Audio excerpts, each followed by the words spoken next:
Hello, hello, hello. Welcome to Run It Back, the show where we try to get things right the second time.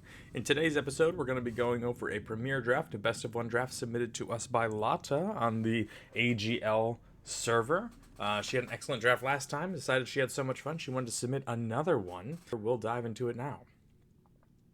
As we open up pack one, pick one, this is a great pack. I see a lot of different cool things. Obviously, we've got the bomb in Rakdos, which is Rakdos, Patron of Chaos. This is the best Rakdos card out there.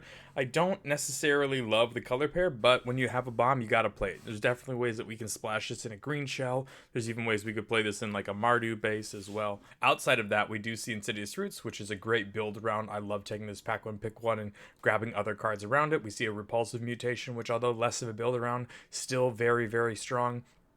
Galvanize, and then of course Novice Inspector. So really whatever kind of drafter you want to be, we've got opportunities for you here. Shock as well, lots of good cards. We're hoping we might be able to wheel something like this Galvanize, the Shock, or potentially an Escape Tunnel. Moving on to pack one, pick two. Oh, we see lots of interesting things. Now we do see it Buried in the Garden, which can be very helpful if we've got a green based shell that can go into that 4/5 color, play all your bombs. We also see a Forensic Researcher, which kind of plays in this similar shell but ends up ramping you out. We do see a Coveted Falcon, which doesn't really play very well with the Rakdos, but is still a powerful card. Looks like Lotte goes with Galvanize, says, I want to make sure nobody else moves into red, as that is going to be the better color between red and black. Pack one, pick three. We are past a rare here in a case of the Stashed Skeleton. I also see an Illicit Masquerade. Both these cards I was very high on right away, and then I sort of moved into something a little bit lower, but they're still good cards, right? They just weren't something that could be super bomby. I don't mind this Illicit Masquerade. It plays a little better in the green-black sort of roots shell, so that would have been something nice to note as well. But this case of the Stashed Skeleton just continuously beats in for two until eventually you either sacrifice or your opponent trades off with skeleton. Even just eating it rather than anything allows you to then search up your big bomb in Rakdos. So I love this pick. I think it's great. On top of everything else, it's 20 gems. Pack one, pick four. All right, Outrageous Robbery. People are passing the black rares, and we're going to pick them up. I don't think that this is a particularly overly strong card. It's an extremely fun card and definitely can win you games, but a lot of the times it just sort of sits in your hand and you're playing 4 mana, sort of inspiration off the top of your opponent's deck. And that can be good or it can be kind of mid. The other thing about it, though, is there's really nothing in this pack. I mean, we do see a case of the Pilfer Proof. We see a Seasoned Consultant on the job. So if we had originally moved into a pack that had that sort of Novice Inspector early on, things could have been particularly good here. But playing Rakdos, playing black, this is the obvious pick here. Pack one, pick five. Really nothing in red or black. So we have to start taking a look and branching our wings out. Call of Surprise Witness, I think, hasn't been as good as it originally looked at. Loxodon Eavesdropper might be the best single card in the pack because it's easier to splash. However, we're going with the Wisp-Maker Vampire.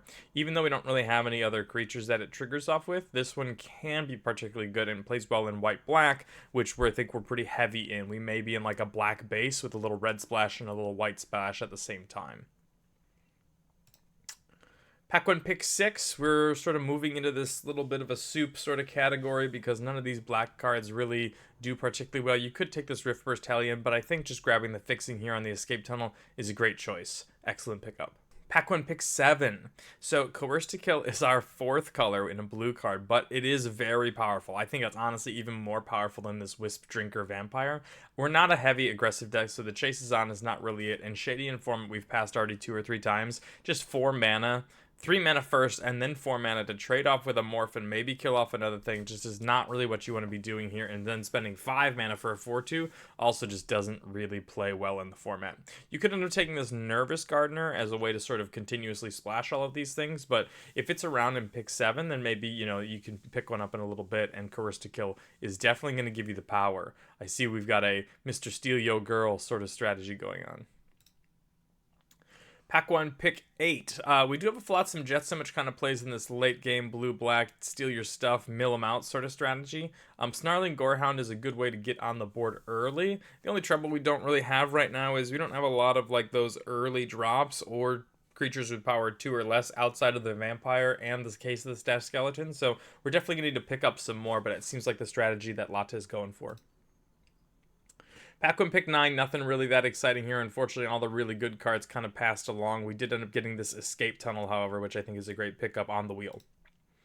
Pack 1 pick 10, Repeat Offender, plays very well in the Go Big deck, because if this is the only card left in your hand, then you should be able to make it huge. If it's, early on, it triggers all of your things that you need it to.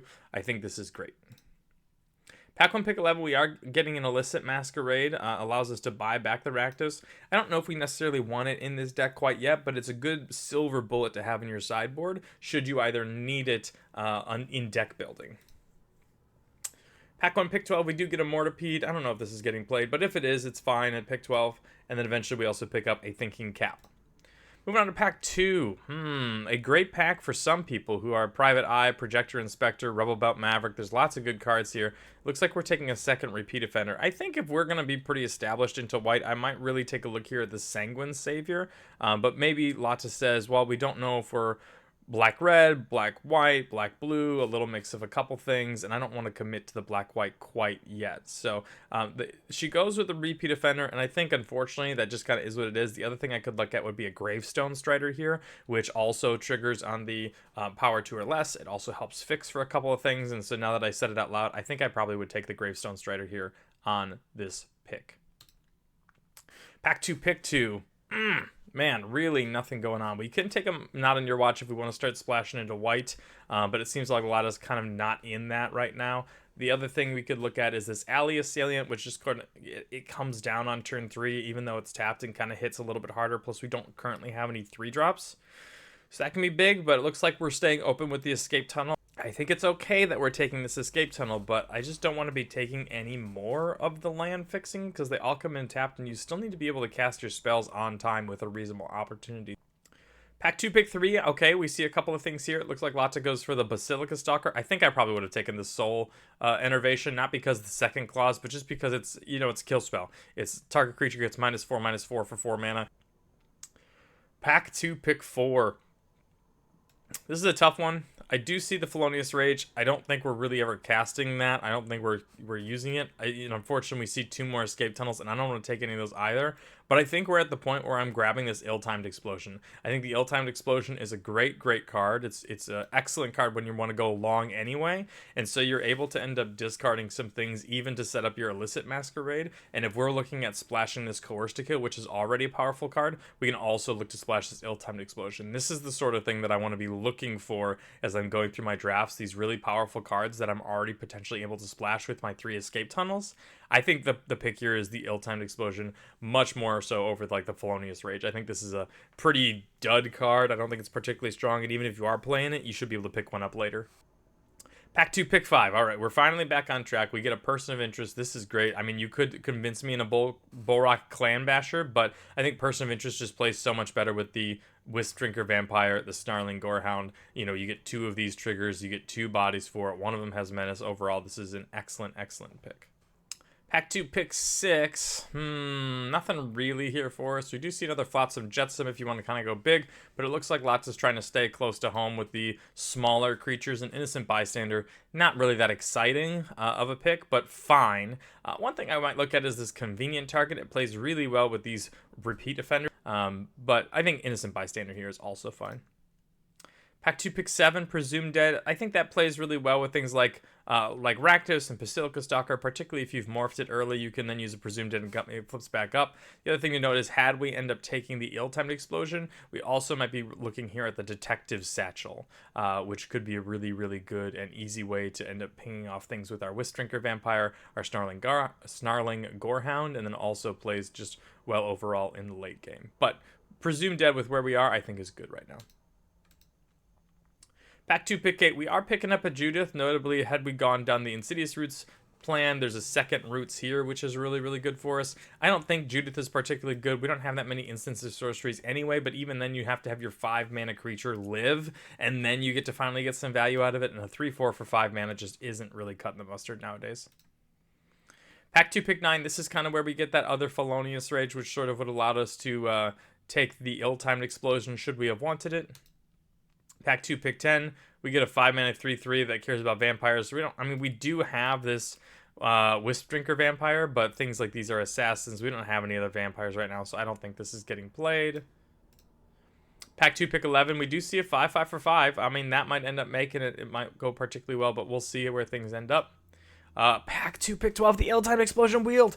Holy cow, I've been talking for the last 4 picks about how we should have taken this, we should have taken this, we should have taken this, and it's finally still here.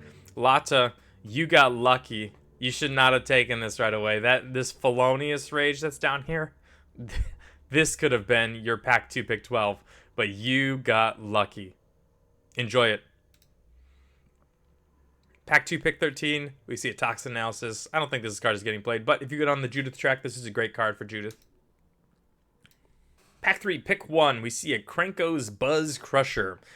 4-mana 4/4 Flying Trample originally to me says, wow, this is busted, it's so good. But I just don't really think it's that powerful. I mean, it's fine. The rest of the text is meaningless. In this case, I might look at a Thundering Falls. I know we've got a little bit of fixing, and I said I didn't want any other tap lands like the Escape Tunnel, but the Surveil definitely has some added value. We know we want to be playing blue along with the red. Maybe we can get a little bit lucky. The rare wield, so maybe the land will wheel as well. But Krenko's Buzz Crusher, also obviously very powerful, so nothing wrong with that. Wow, pack 3, pick 2. Someone passed us a Vein Ripper. This is the sort of thing that happens when you're the only one playing the big black dum-dums.